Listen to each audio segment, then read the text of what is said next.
වංකනාසික තිස්ස කුමරුන්ගේ මෙහෙසිය බවට පත් උළුවඩු නිවහනේ වැඩුණු ශුභරාජ දියණිය තමන්ට වාසනාව උදා වූ ඒ අසිරිමින් දවස අමතක නොකළාය. වංකනාසික තිස්ස රජුට රජකම ලැබුණේ සරණ මංගල්‍යයෙන් 20 වසක් පමණ ඉක්ුත් වූ පසුවය.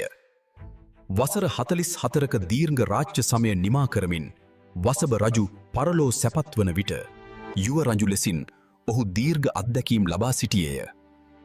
යුව රජකම දිය හැකි තරමේ පුත්රුවණක් වංකනාසික තිස්ස රජුට සිටියේය.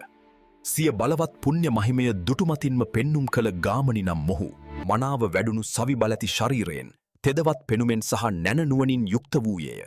හස්තියකුට සම කළ හැකි ඔහුගේ බාහු යුග්මය නිසාම ගජබාහුක ගාමිණී යනුවෙන් නමක්ද පටබැඳි තිබිනි. එහෙත් රජුගේ ආරක්ෂක සේනාවේ සිටි නීල යෝධයා හමුවේ ගජබාහු පෙනුනේ බාලකයෙක් මෙනිදද. වංකනාසික තිස්ස රජුගේ දෙවැනි රාජ්‍ය වර්ෂය උදා වූවා පමණි. හදිසියේ ලැබුණු පුවතකින් කවුරුත් සසල වූ හාතීර්ථයට සොලී නෞකා රාශියක් පැමිණි බව සැලවිය. එහි ගොඩබට සොලී ප්‍රධානියෙක් රජවාසලට පැමිණ රජුට සංදේශය පිළිගැන්වීය. සංදේශය කියවූ තිස්ස රජුගේ නළල රැලිගැන්වීය. රාජ සභාවේ සියලු දෙන තැතිගත්හ. චෝල දේශයේ කරිකාල රජු මේ සංදේශයෙන් ඉල්ලා සිටින්නේ කාවේරි පටුනේ වේලි බැඳීම් සඳහා මිනිසුන් 12000ක් එවන ලෙසයි. අපේ මිනිස්සු එහෙ වැඩට යවන්න. තගේ දත් වහල්ල වසා ගනුව. මෙහි සිටින උතුමන්ට අගෝරව කළහොත් තට එය නැතිව යනු ඇත්. ඉවසන්න පුතා, ඉවසන්න. රාජදූතය, තොපගේ රජතුමා අපගේද මිත්‍රයෙකි.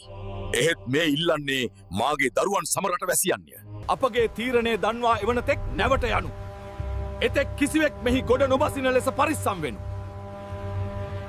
කරිකාල බලවත් රජකු හෙයින් ඔහු හා ගැටීම යහපත් නොවන බව වැඩි දෙනෙකුගේ අදහස විය.